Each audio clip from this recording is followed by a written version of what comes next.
आपके स्वयं पाक घर में एक बहुत अच्छी औषधि, बहुत ही अच्छी, उसका नाम है दूधी भोपड़ा। ये जो दूधी भोपड़ा है ये अद्भुत है।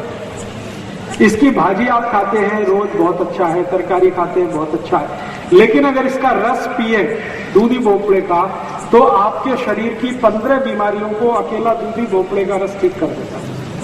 सबसे खराब बीमारी जिसको हृदय घात आप सब समझते हैं, हृदय घात, हार्ट अटैक, कार्डियक अरेस्ट जिनको भी हुए या हुआ है या होने की शक्यता है, उन सब की सबसे अच्छी औषध है दूधी भोपड़ा। दूधी भोपड़े का रस। क्या करना है? दूधी भोपड़े को काटना छोटा छोटा पीस, फिर चटनी बनाना, फिर उसको कपड़े में निचोड़ के रस निकालना, नहीं तो मिक्सर में सीधे छोटे पीस काट के रस निकल सकता है। अब ये जो दूधी भोपड़े का रस है, इसमें थोड़ा कोथिमीर का रस मिला। 1 गिलास दूधी भोपड़े के रस में आधा चम्मच कोथिमीर का रस, फिर इसी में आधा चम्मच पुदीने का रस मिला, पुदीना, फिर इसमें आधा चम्मच आल का रस मिलाना, अदरक,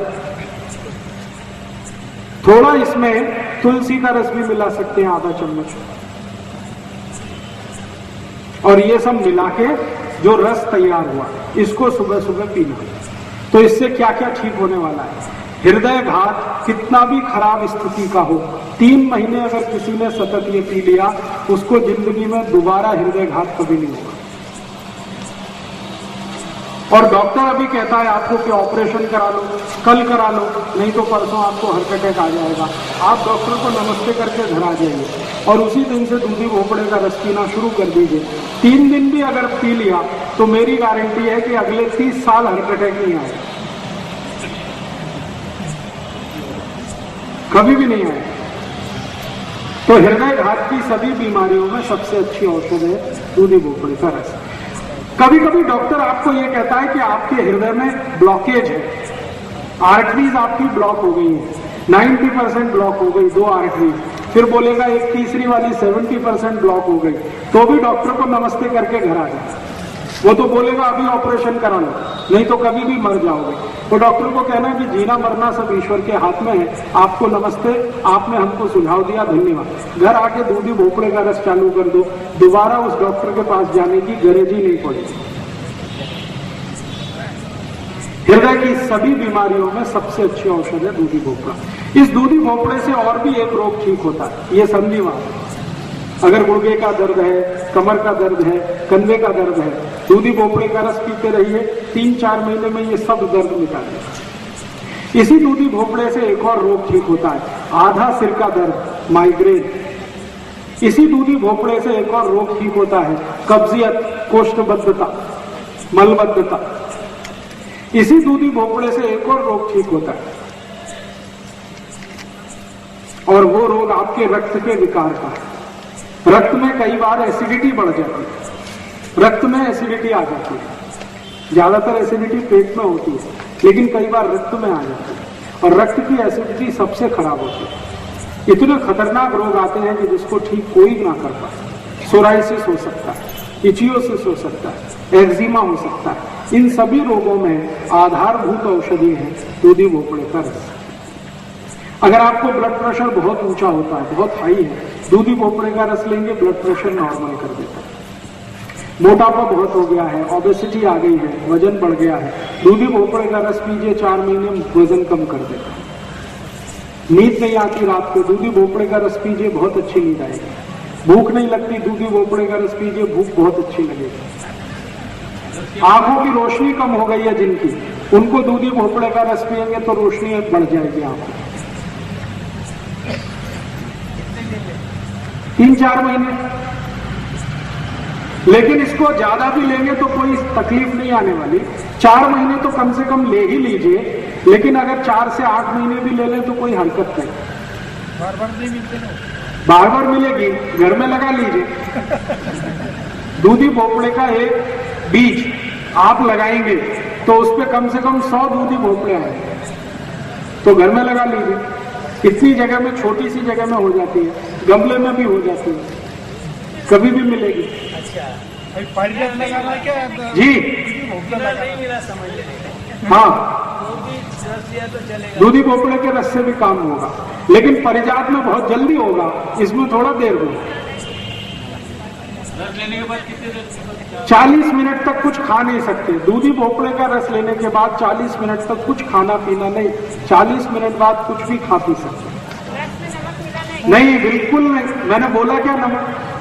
मैंने बोला कोतमीर का रस, मैंने बोला पुदीने का रस, मैंने बोला आल का रस। मैंने कभी नहीं बोला इसमें नमक मिलाना। अगर मिलाना होता तो मैं बोलता। नमक मिलाया तो उसका सब ताकत खत्म हो गया। नमक नहीं मिलाना। अगर टाइम पर नहीं मिला, जी नहीं मिला तो कोतमीर का चलेगा। कोतमीर का भी नहीं मिला तो तुलसी का रस तो कभी भी मिलेगा, उतना तो डाल ही दीजिए। आल का रस तो कभी भी मिलेगा, उतना तो डाल लीजिए, चलेगा। पत्ते डाल दीजिए। मिक्सर में जब पीस रहे तो पत्ते सीधे ही डाल दीजिए तो भी चलेगा।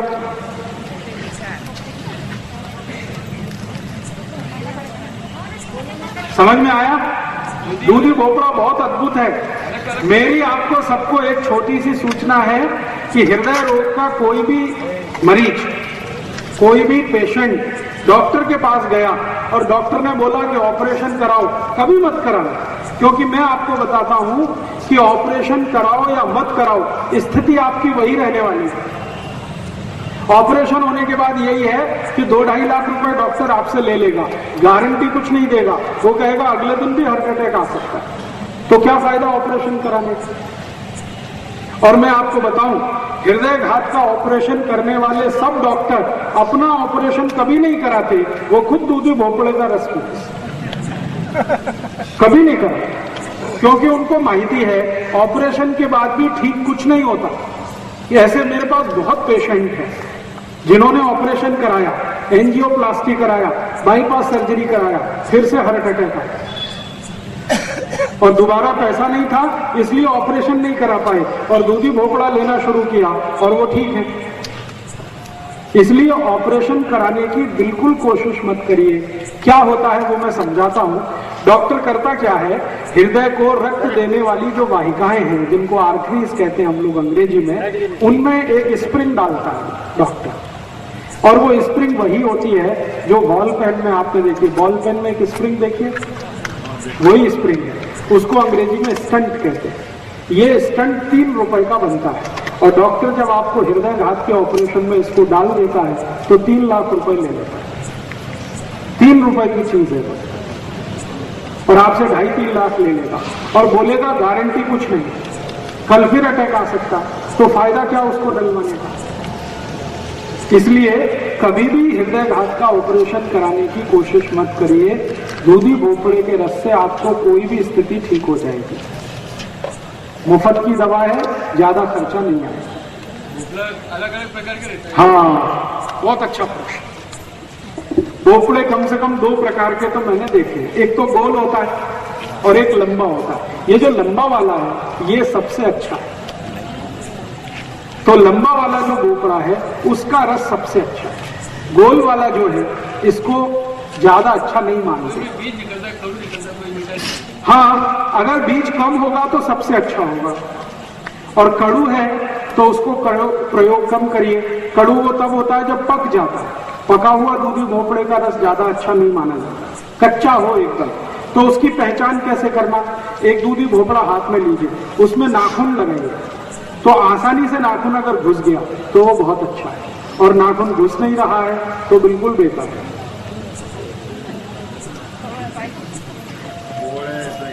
ठीक है, आगे चले? चलिए जी। निरोगी मानस भी इसका रस पी सकते, बहुत अच्छे से पी सकते। अगर निरोगी मानुष इसको पिएंगे तो क्या होगा, शरीर के अंदर जितनी भी टॉक्सिक वेस्ट को क्या कहना चाहिए, विजातीय द्रव या विजातीय तत्व जो शरीर के अंदर घुसे हुए हैं, जिसको जहर कहा जाता है, दूधी भोपड़े का रस इस पूरे जहर को पेशाब के रास्ते निकाल देता है। ये शरीर की ऐसी सफाई करता है जैसे कोई नहीं कर सकता। बहुत अच्छी सफाई करता है, रक्त की सफाई करता है, जॉइंट्स जितने भी हृदय के आसपास के वहां सफाई करता है, शरीर के जितने भी जॉइंट्स है वहां सफाई करता है, बहुत अच्छा सफाई करता है। जैसे किसी गाड़ी को ओवर हालिंग करते हैं ना, वैसे दूधी भोपड़ा शरीर के अंदर की ओवर हालिंग करता है। भाई इसको जरा बंद कर। हाँ, पानी डाल के पीता नहीं है क्या उसको? पानी डाल के ना पिए तो अच्छा है, और अगर कोई मजबूरी है तो थोड़ा पानी डाल दीजिए, ज्यादा मत डालिए। इतना मत पानी डाल दीजिए कि भोपड़ा ना रहे, पानी ही रह जाए। सारे गिराया था, मैंने थोड़ा सा डाला तो चला गया। थोड़ा सा मामूली उतना। जब आप उसको पीस रहे हैं तो थोड़ा पानी तो लगेगा, बिना पानी के पिसेगा नहीं, उतना पानी। तो एक बार लेने बाद में और बार बार ले सकते बार बार माने हर महीने में 30 दिन होते हैं, 30 दिन रोज सुबह 1 गिलास पी सकते हैं। अगर आप स्वस्थ हैं तो 200 मिलीलीटर का गिलास इतना काफी है, और बीमारी वालों को 300 मिलीलीटर। साल भर लेना। साल भर ले सकते हैं, कोई हरकत नहीं, कोई तकलीफ नहीं। आगे चले, चलिए। जी क्या बोला? हाँ, ऊषा पान करना हो तो सबसे पहले पानी पीना है। पानी पीने के 40 मिनट के बाद आप दूधी भोपड़े का रस पी सकते हैं। ऊषा पान तो सबको कंपलसरी करना ही है। उसके 40 मिनट बाद कोई भी औषध ले सकते हैं। अगर आपको मेथी दाना भी लेना है तो ऊषा पान के 40 मिनट बाद, दूधी भोपड़े का रस लेना है तो ऊषा पान के 40 मिनट बाद। ऊषा पान सबको करना है, 40 मिनट बाद आप कोई भी औषध ले सकते हैं। चूना में सकते क्या? नहीं, दूधी भोपड़े के रस में चूना।